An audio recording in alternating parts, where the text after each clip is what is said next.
The toad's nervous terrors all returned, but the badger only remarked placidly, "They are going it, the weasels."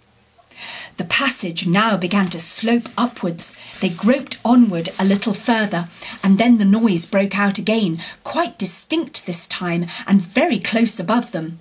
"Hooray, hooray, hooray, hooray," they heard, and the stamping of little feet on the floor, and the clinking of glasses as little fists pounded on the table. "What a time they're having," said the badger. "Come on." They hurried along the passage till it came to a full stop, and they found themselves standing under the trapdoor that led up into the butler's pantry. Such a tremendous noise was going on in the banqueting hall that there was little danger of their being overheard. The badger said, "Now, boys, all together." And the four of them put their shoulders to the trapdoor and heaved it back. Hoisting each other up, they found themselves standing in the pantry with only a door between them and the banqueting hall where their unconscious enemies were carousing. The noise as they emerged from the passage was simply deafening. At last the cheering and hammering slowly subsided. A voice could be made out saying, "Well, I do not propose to detain you much longer." Great applause. "But before I resume my seat," renewed cheering, "I should like to say one word about our kind host, Mr. Toad. We all know Toad." Great laughter. "Good Toad," "modest Toad," "honest Toad," shrieks of merriment. "Only just let me get at him," muttered Toad, grinding his teeth. "Hold hard a minute," said the badger, restraining him with difficulty. "Get ready, all of you." "Let me sing you a little song," went on the voice, "which I have composed on the subject of Toad." Prolonged applause. Then the chief weasel, for it was he, began in a high, squeaky voice. "Toad he went a-pleasuring gaily down the street." The badger drew himself up, took a firm grip of his stick with both paws, glanced round at his comrades and cried, "The hour is come! Follow me!" and flung the door open wide. My, what a squealing and a squeaking and a screeching filled the air. Well might the terrified weasels dive under the tables and spring madly at the windows. Well might the ferrets rush wildly for the fireplace and get hopelessly jammed in the chimney. Well might tables and chairs be upset and glass and china be sent crashing on the floor in the panic of that terrible moment when the four heroes strode wrathfully into the room. The mighty badger, his whiskers bristling, his great cudgel whistling through the air. Mole, black and grim, brandishing his stick and shouting his awful war cry, "A mole, a mole!" Rat, desperate and determined, his belt bulging with weapons of every age and every variety. Toad, frenzied with excitement and injured pride, swollen to twice his ordinary size, leaping into the air and emitting toad whoops that chilled them to the marrow.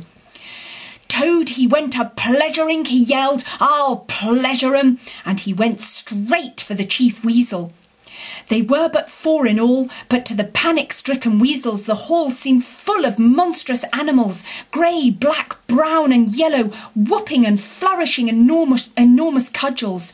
And they broke and fled with squeals of terror and dismay, this way and that, through the windows, up the chimney, anywhere to get out of the reach of those terrible sticks. The affair was soon over. Up and down the whole length of the hall strode the four friends, whacking with their sticks at every head that showed itself, and in 5 minutes the room was cleared. Through the broken windows the shrieks of terrified weasels escaping across the lawn were borne faintly to their ears.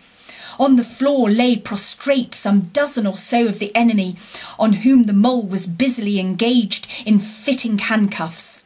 The badger, resting from his labours, leant on his stick and wiped his honest brow.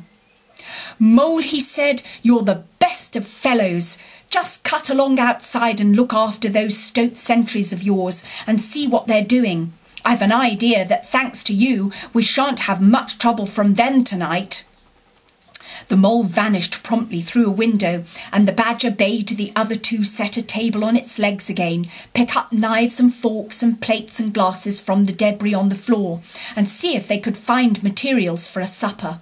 "I want some grub, I do," he said in that rather common way he had of speaking. "Stir your stumps, Toad, and look lively. We've got your house back for you, and you don't offer us so much as a sandwich."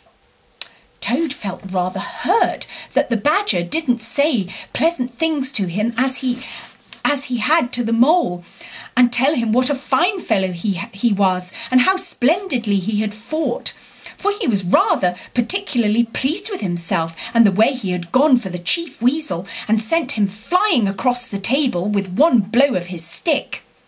But he bustled about, and so did the rat, and soon they found some guava jelly in a glass dish, and a cold chicken, and a tongue that had hardly been touched, some trifle, and quite a lot of lobster salad. And in the pantry they came upon a basket full of French rolls and any quantity of cheese, butter and celery. They were just about to sit down when the mole clambered in through the window, chuckling with an armful of rifles. "It's all over," he reported.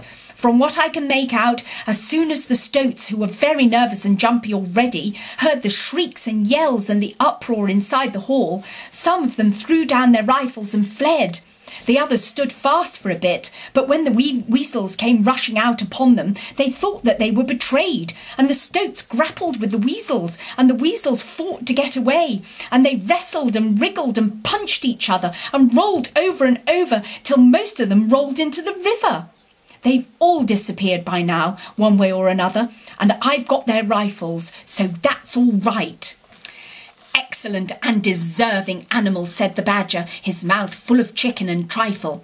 "Now there's just one thing I want you to do, Mole, before you sit down to your supper along of us. And I wouldn't trouble you, only I know I can trust you to see the thing done. And I wish I could say the same of everyone I know. I'd send Rat if he wasn't a poet.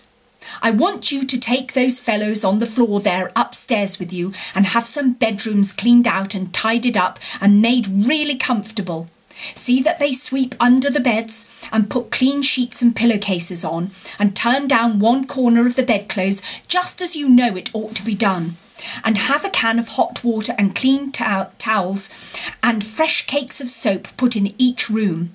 And then you can give them a licking apiece if that's any satisfaction to you, and put them out by the back door, and we shan't see any more of them, I fancy. And then come along and have some cold tongue. It's first rate. I'm very pleased with you, Mole." The good-natured Mole picked up a stick, formed his prisoners up in a line on the floor, gave them the order, "Quick march," and led his squad off to the upper floor.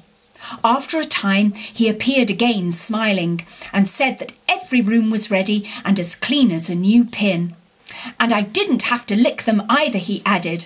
"I thought on the whole they had had a licking enough for one night, and the weasels, when I put the point to them, quite agreed with me and said they wouldn't think of troubling me. They were very penitent and said they were extremely sorry for what they had done, but it was all the fault of the chief weasel and the stoats, and if ever they could do anything for us at any time to make up, we had only got to mention it. So I gave them a roll apiece and led them out at the back, and off they ran as hard as they could."